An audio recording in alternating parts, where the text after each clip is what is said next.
Shaun Ryder a visé Meghan Markle et le prince Harry dans une diatribe furieuse et grossière déterrée.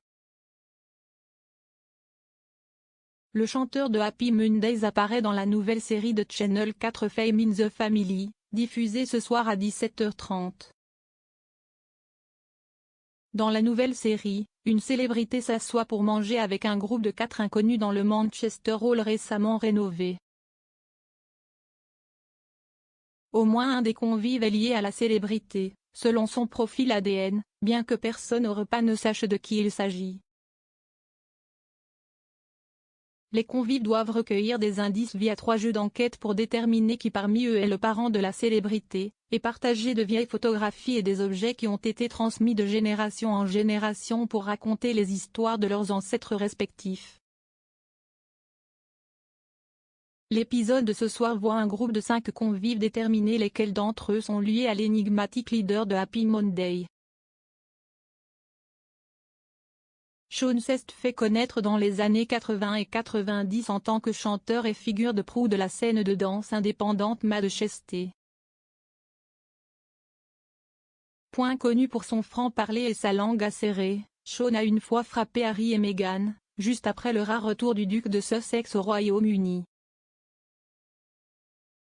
En juillet dernier, Harry est retourné au Royaume-Uni depuis sa maison californienne pour dévoiler une statue de sa mère, la princesse Diana, à l'occasion de ce qui aurait été son 60e anniversaire. S'adressant au Daily Star, M. Ryder a affirmé « Ce ne sont que des connards. Ils n'ont vraiment aucune idée. » Le couple royal avait reçu des critiques de certains milieux après une interview explosive de CBS avec Oprah Winfrey l'année dernière, dans laquelle il critiquait la vie royale et faisait un certain nombre de réclamations contre le cabinet.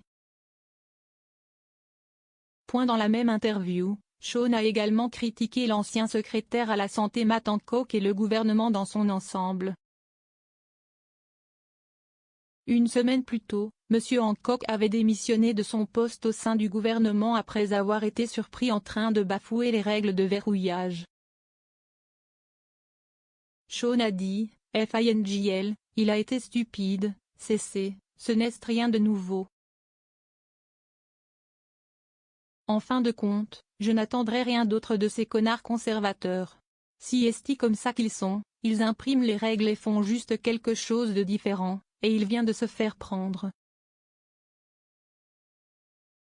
Bien sûr, le gouvernement a depuis fait face à une série d'allégations de faits se déroulant à Downing Street pendant les restrictions de coronavirus. La police métropolitaine mène actuellement une enquête sur les infractions présumées. Pendant ce temps, en février, une enquête du cabinet Office, dirigée par la haut fonctionnaire Sue Gray, a déclaré que les rassemblements de verrouillage de Downing Street représentaient un échec grave et étaient difficiles à justifier.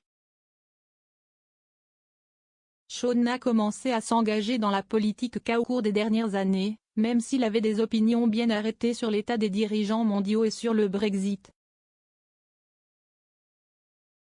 Dans une interview accordée à Express.co.uk en 2017, il a déclaré « La première fois que j'ai voté, j'avais 53 ans. Je ne m'y suis jamais impliqué avant les élections générales de 2015. J'ai voté travailliste.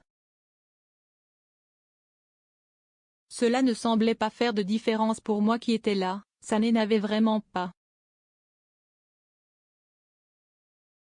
Il a ajouté, j'ai voté contre, Brexit. Absolument. Je pense juste que le monde devrait s'unir, pas commencer à nous séparer. Nous avons ces fous qui dirigent tous les pays maintenant.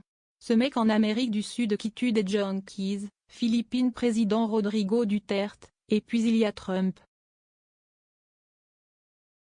Si est l'histoire qui se répète comme la Première Guerre mondiale et la politique qui en découle se répète. Human Rights Watch affirme que depuis son entrée en fonction en juin 2016, la guerre contre la drogue de M. Duterte a entraîné la mort de plus de 12 000 Philippins, dont au moins 2 500 ont été attribués à la police nationale philippine. À la veille de sa victoire aux élections de 2016, M. Duterte a déclaré à une foule de plus de 300 000 personnes, « Si je me rends au palais présidentiel, je ferai exactement ce que j'ai fait en tant que maire. Vous trafiquants de drogue, braqueurs et indigents, vous feriez mieux de sortir parce que je vais vous tuer. »